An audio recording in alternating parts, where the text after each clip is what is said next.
Olá, eu sou o professor Daison Jardim. Então vamos ver aí a nossa aula 1.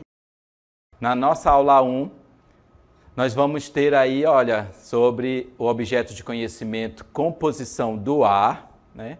E no detalhamento nós vamos aí ver as aulas sobre comprovação da existência do ar e composições do ar. Então, vamos aí para a nossa aula. Veja aí.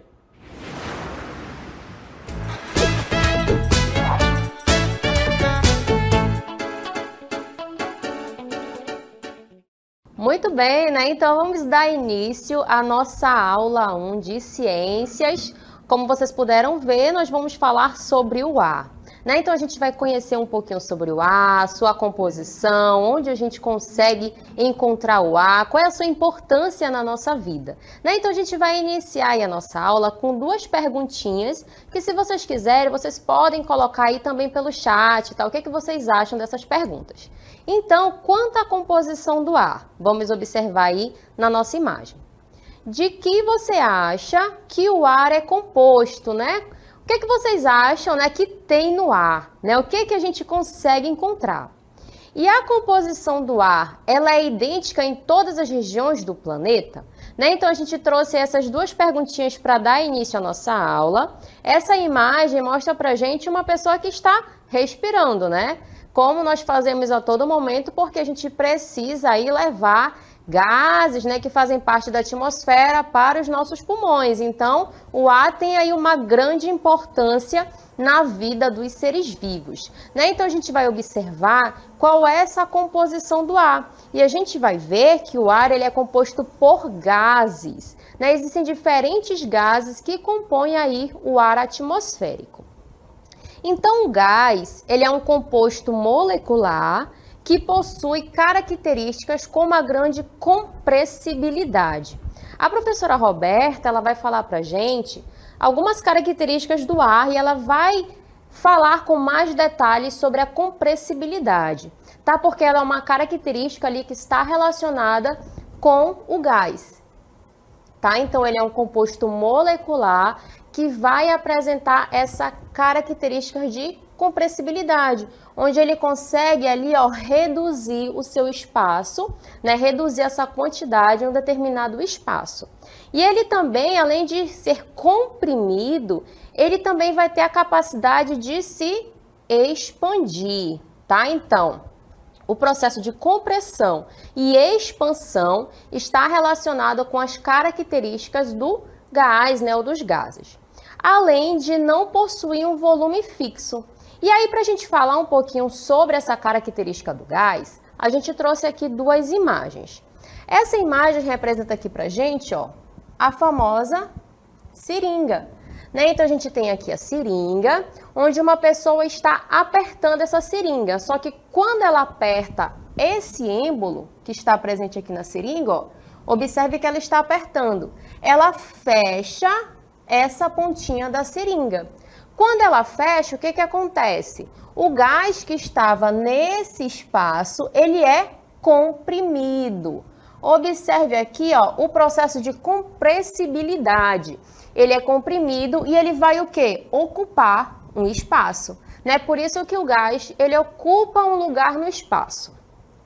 E aí, quando a gente retorna esse êmbolo, olha só, abrindo esse espaço, o que que acontece? Ele vai expandir, né? A gente observa que ele vai ocupando aqui, ó, todo esse espaço dentro dessa seringa, tá? Então, essa representação mostra pra gente esse processo, onde o gás vai ocupar um lugar no espaço, né? Se a gente observar essa seringa, a olho nu a gente não vê nada, né? Porque a gente não consegue enxergar ali o ar, não consegue enxergar o gás. Mas a sua fórmula molecular, ela fica dessa forma como a gente observa aqui, comprimida. E quando a gente abre esse êmbolo, ele vai expandir, né? No espaço que fica liberado para ele, tá bom? Então, o ar, ele é composto por gases, não esqueçam disso. E a gente vai já conhecer quais são esses gases. Antes disso, né, a gente vai falar o que é o ar. Vamos observar que o ar é uma combinação de gases que estão presentes ali no ar atmosférico, mas também tem vapor de água e poeiras que formam ali a famosa atmosfera, tá? Então, é essencial para a nossa sobrevivência o ar que respiramos. Ele tem peso e ocupa lugar no espaço, como a gente observou na imagem anterior, mas ele não tem cheiro e não tem cor, né? A gente não consegue ver. Por isso que eu falei para vocês, se realizar aquele experimento ali da seringa, vocês não conseguirão ver nada, mas vocês irão perceber que o êmbolo da seringa, ele não chega até o final, porque o ar está ocupando aquele espaço ali da seringa, tá? E quanto à sua composição, vamos observar que os principais elementos químicos que compõem o ar na Terra são o nitrogênio. O nitrogênio é um tipo de gás, onde ele vai ter ali um total de 78%. Então, o gás que está mais presente na atmosfera é o nitrogênio. E o oxigênio vem logo em seguida, com 21%. O restante é ocupado pelo gás carbônico, apenas 1%, e pelos gases nobres, 0,03%. Para a gente compreender melhor a quantidade de nitrogênio que tem no ar atmosférico, a gente trouxe um gráfico para vocês. Olha só, aqui nesse gráfico a gente consegue observar os gases, olha só, os gases que estão presentes na atmosfera, tá? E aqui a gente consegue observar a diferença na quantidade entre eles. Observem aqui, ó, que o nitrogênio, ele está representado no gráfico pela coloração verde. Então, tudo aqui que está de verde representa para a gente 78% de nitrogênio. Então, olha só como ele está em grande quantidade no ar atmosférico. Logo em seguida, aqui em azul, eu observo o oxigênio. O oxigênio tem 21%, né? Ele já vai ter uma quantidade bem menor. E aqui, representado pelo vermelho, a gente tem os outros dois gases, que é o gás carbônico, apenas com 1%, e os gases nobres, que também estão presentes aí, mas em uma quantidade bem menor, que é 0,03. Tá? Então, se a gente perguntar aí para vocês, dos gases que fazem parte do atmosférico, qual é o gás que está em maior quantidade? É o gás nitrogênio. Olha só o verde aí mostrando pra gente os 78%. Logo em seguida, o gás oxigênio com 21%, tá bom? E a gente vai falar um pouquinho para vocês da importância desses gases na atmosfera e onde que eles participam ali na nossa vida. Vamos iniciar pelo nitrogênio, já que ele está ali em 78%, né? Presente na nossa atmosfera. Olha só. O nitrogênio ele também pode ser representado por essa sigla N2. Nós não utilizamos esse gás por meio da respiração. Ou seja, quando nós inspiramos, né, para o nosso processo de respiração, o gás nitrogênio não faz parte da respiração. Por mais que ele esteja ali em maior quantidade na atmosfera, ele não faz parte da nossa respiração, por meio da respiração. E ele é muito importante para a alimentação dos seres vivos. E ele é aquele gás que é encontrado em maior quantidade na atmosfera, como a gente observou anteriormente.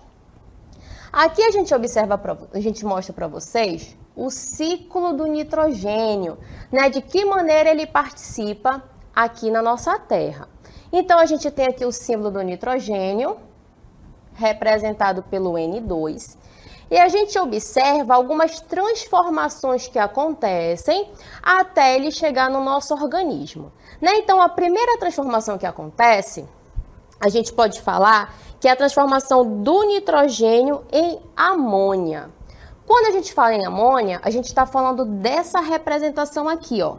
NH3 representa pra gente a amônia. Ela pode entrar aqui no solo através da ação de bactérias. Aqui a gente tem a representação de bactérias que pode fazer essa transformação do nitrogênio em amônia. ou também através de energia vindas ali, ó, de raios, né? Quando tem tempestade, quando tem raios, essa energia pode fazer com que o nitrogênio entre aqui no solo, tá? E aí ele começa a realizar esses tipos de transformação. E a primeira transformação é justamente do nitrogênio em amônia, pelo processo de fixação. E a gente observa que a amônia, ela é tóxica, tá? Então, sendo tóxica, ela precisa ser convertida em nitrito. O nitrito é esse símbolo que a gente observa aqui ao centro, que é o NO2, tá? Então, o nitrito, essa transformação de amônia em nitrito, ela também vai acontecer através de bactérias que estão presentes no solo. Essas bolinhas verdes aqui pra gente representam bactérias, tá? E aí ela vai realizar essa transformação de amônia em nitrito. Só que o nitrito, ele também é tóxico, tá? Então, no solo, ele vai ser oxidado e ele vai ser transformado em nitrato. E aqui a gente tem, ó, a representação do nitrato, que é feito também pelas bactérias, tá? Então, a planta, aqui, ó, a raiz da planta, ela vai conseguir absorver esse nitrato, que é o NO3.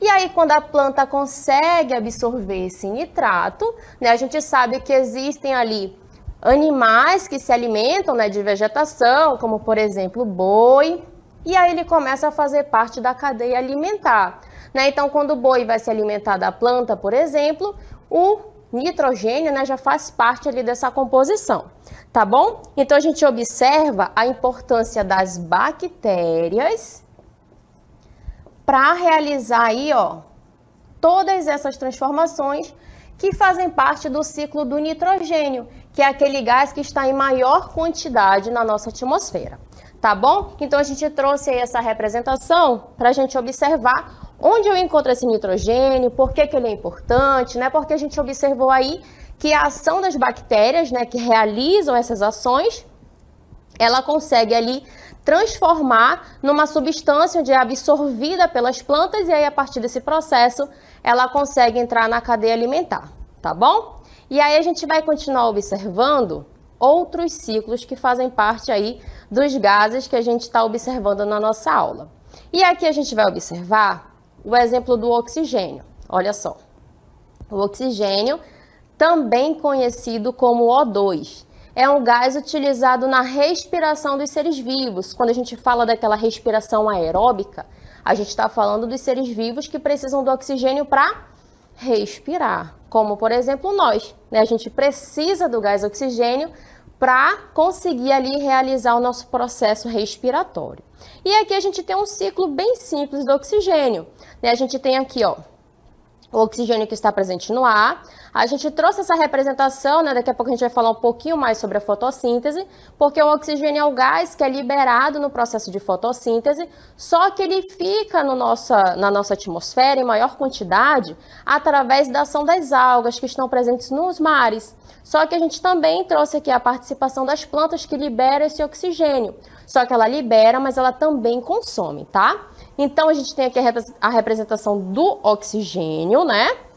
E aqui, ó, a gente tem um animal que também realiza esse processo de respiração, né? Como nós, seres humanos, quando nós inspiramos, nós estamos colocando para dentro do nosso organismo, para os nossos pulmões, o oxigênio, tá? E quando nós expiramos, o que é que sai? O gás carbônico, que é o próximo gás que a gente vai já observar a importância dele para o processo de fotossíntese, tá? Então, quando a gente for pensar aí no gás oxigênio, né, uma das suas importâncias é justamente a respiração, olha só, dos seres vivos, tá? Como nós, por exemplo. E o gás carbônico, vamos observar a importância dele. Ele é importante para a realização de fotossíntese. É o processo onde as plantas, os vegetais, eles conseguem produzir ali o seu alimento, a sua glicose, para ele se desenvolver. Tá? Então, a gente observa algumas etapas, né? As etapas que compõem o processo de fotossíntese. A gente tem aqui uma planta, tem aqui a energia do Sol, que ela precisa ali do Sol para realizar suas atividades. E a gente observa aqui, ó, o dióxido de carbono ou gás carbônico, que é o famoso CO2.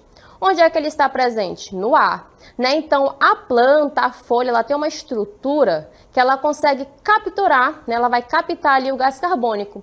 E a partir desse processo, ela vai realizar o quê? A fotossíntese. Ela vai produzir a sua energia, vai produzir aqui, ó, o seu açúcar, que é a glicose.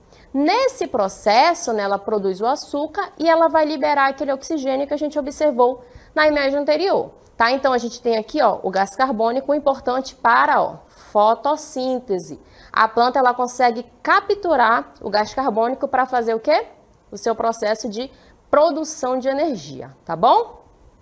E a gente vai observar esses dois gases juntos interagindo aqui, ó, no nosso processo de respiração.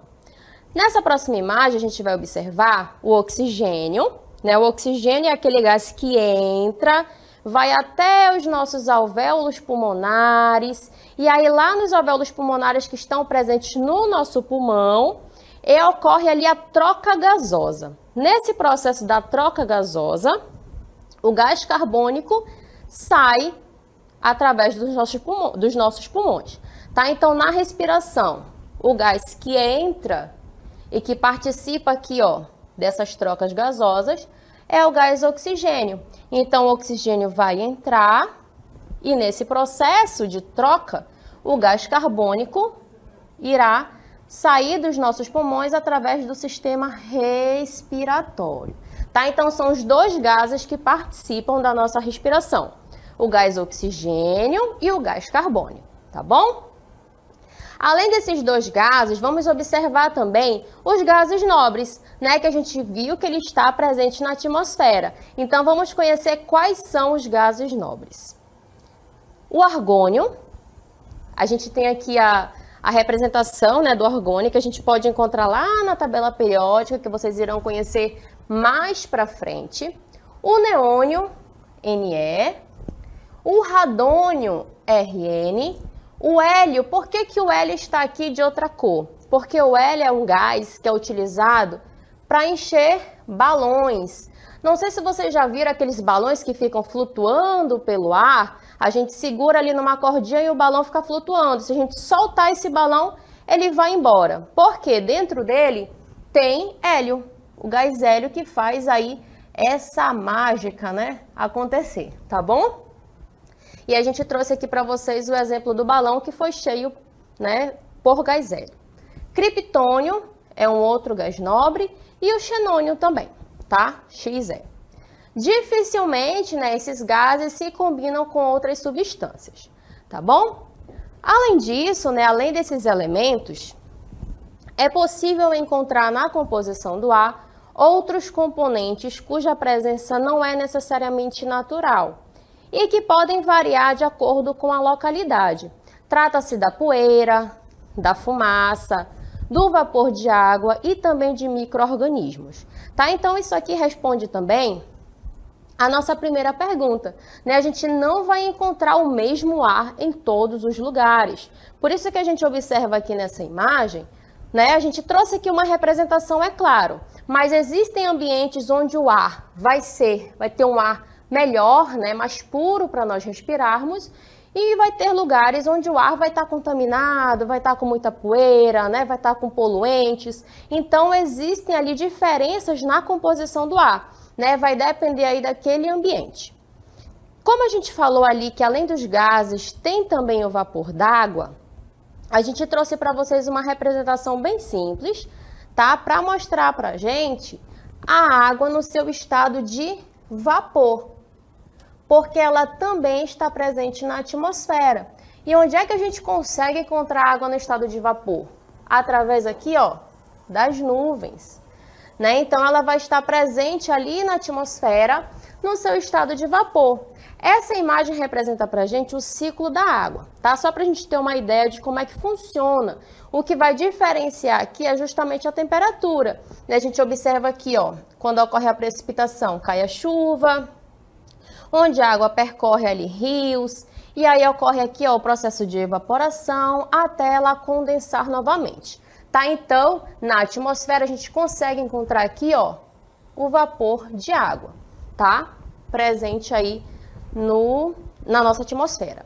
E aí, para falar um pouco mais, né, sobre a umidade relativa do ar, que está relacionada aí com o vapor da água, a gente pediu a participação do professor Gilson de Geografia. Então, a gente vai assistir um vídeo onde ele vai explicar para a gente melhor sobre a umidade do ar. Olá, turma! Eu sou o professor Gilson Dias e vou comentar com vocês sobre o processo de umidade da Amazônia. A umidade nada mais é do que a água presente no nosso ar. E a floresta amazônica, sendo um dos maiores biomas do mundo, com uma grande concentração de florestas, realiza um fenômeno muito interessante, que é a evapotranspiração. Isso mesmo, as árvores, elas realizam esse processo de evaporação da água. Além de receber a umidade que vem do Oceano Atlântico, as árvores realizam esse processo de evaporação natural da água, que concentrada com a umidade que vem dos oceanos, gera essa sensação térmica que nós vivemos aqui na região. Isso vai ocasionar a formação de chuvas para as regiões sul e sudeste do Brasil. Isso mesmo, a umidade que evapora aqui na nossa região, a água que evapora aqui, vai condensar em chuvas que vão ocasionar lá no sul e no sudeste do Brasil. Então, a umidade, essa água presente no nosso ar, faz com que a nossa região tenha um clima diferente, tenha uma temperatura diferente. Nós percebemos isso por conta das chuvas que acontecem na nossa região e também por conta da sensação térmica. Essa sensação que você tem de abafado, de calor, a gente acaba transpirando bastante por conta dessa alta concentração de água presente no nosso ar, que é diferente de outros lugares do Brasil. Ok, pessoal? Muito bem, né? Obrigada, professor Gilson, pela participação, falando aqui pra gente sobre a umidade do ar, né? Obrigada pelas informações. Vimos então, né, a composição do ar, vimos que tem gases, que tem vapor d'água, que pode ter ali também poeiras, né? E aí falamos que tudo isso está presente onde? Na atmosfera, no ar atmosférico. Então a gente vai falar para vocês como é essa divisão das camadas da atmosfera. A gente vai observar que existem algumas divisões e elas apresentam características diferentes. Então vamos observar quais são as camadas da atmosfera, onde está presente o quê? O ar atmosférico. Tá? Então vamos observar que as camadas da atmosfera juntas, elas compõem uma extensão de aproximadamente 1000 quilômetros. E aí ela apresenta aqui, ó, 5 camadas. Quais são elas? A troposfera, a estratosfera, a mesosfera, a termosfera e a última camada, que é a exosfera. A gente tem aqui a representação, ó, do nosso planeta, né, o planeta Terra. E ao redor do planeta, o que eu tenho? As camadas da atmosfera, tá? Então, ao redor do nosso planeta é que a gente tem o ar atmosférico, as camadas que compõem ali a atmosfera. E a gente vai conhecer o que diferencia cada uma delas. Vamos iniciar pela troposfera. Ela é a camada mais próxima da crosta terrestre. Nela encontra-se o ar que é usado na respiração das plantas e animais. Que ar é esse? O ar oxigênio, né? A gente utiliza aqui, ó, o oxigênio para respiração. Tem também o gás carbônico, que é utilizado no processo de fotossíntese das plantas, né? Então, é na troposfera, a camada mais próxima aqui, ó, da crosta terrestre, que a gente encontra a presença desse ar, tá? A estratosfera é a segunda camada mais próxima da Terra. Então, ela vem logo após a troposfera. Nela encontra-se o gás ozônio. Olha só, um outro gás aqui presente. Ele é responsável pela barreira de proteção dos raios ultravioletas. Aqueles raios ali, ó, provenientes do Sol, tá? E aí essa camada onde tem o gás ozônio é conhecido como a camada de ozônio, onde ela vai proteger aqui, ó, nós, seres humanos, né, contra esses raios ultravioletas. Ela vai formar como se fosse uma barreira, tá, de proteção. A próxima camada, ela é chamada de mesosfera e ela é caracterizada por ser muito fria. Tá, é a camada ali intermediária, né? Vai ficar bem ao centro das camadas da atmosfera. A próxima é a termosfera, é a camada atmosférica mais extensa e mais quente. Aqui a temperatura dessa camada, ela fica bem mais elevada, tá? Então ela é a mais quente da atmosfera. E a última camada é chamada de exosfera, é a camada mais longe da Terra. É composta basicamente por gás hélio, aquele gás que a gente observou, né, conhecido como gás nobre, e o hidrogênio. Nela encontra-se os satélites de dados e os telescópios espaciais, tá? E aí na próxima imagem a gente observa todas essas camadas que fazem parte da atmosfera. Aqui elas estão apresentadas no geral. A gente observa aqui, ó, essa extensão para fazer a representação de aproximadamente ali 1000 quilômetros, como a gente observou na nossa aula. Aqui a gente tem a representação do nosso planeta. E as camadas da atmosfera estão numa escala maior, que é para a gente observar ali, né, com mais detalhes, cada uma delas. A primeira, como a gente observa aqui, é aquela troposfera, que está mais próxima aqui da Terra, onde a gente consegue obter ali os gases importantes para o processo de respiração, como o oxigênio, para o processo de fotossíntese, como o gás carbônico. A gente observa logo em seguida a estratosfera, a segunda camada, né, da atmosfera. A que fica bem ao centro, a mesosfera, que é aquela camada mais fria da atmosfera. Logo em seguida, a termosfera, né, que é a camada mais quente, onde ocorre aqui, ó, a aurora boreal. E a última camada é a exosfera, né, que fica ali mais distante do nosso planeta. E aí é onde tem a presença, né, de alguns satélites percorrendo essa camada, tá bom? Então, na aula a gente conseguiu observar, dar início, né, à nossa aula sobre o gás, né, sobre o ar, sobre os gases que compõem o ar atmosférico. A gente observou aí quais são esses gases, a sua quantidade, a importância desses gases para a nossa vida, para a vida dos seres vivos. E a gente viu também as camadas que compõem a atmosfera. Vamos agora fazer um intervalinho e daqui a pouquinho a gente retorna com vocês.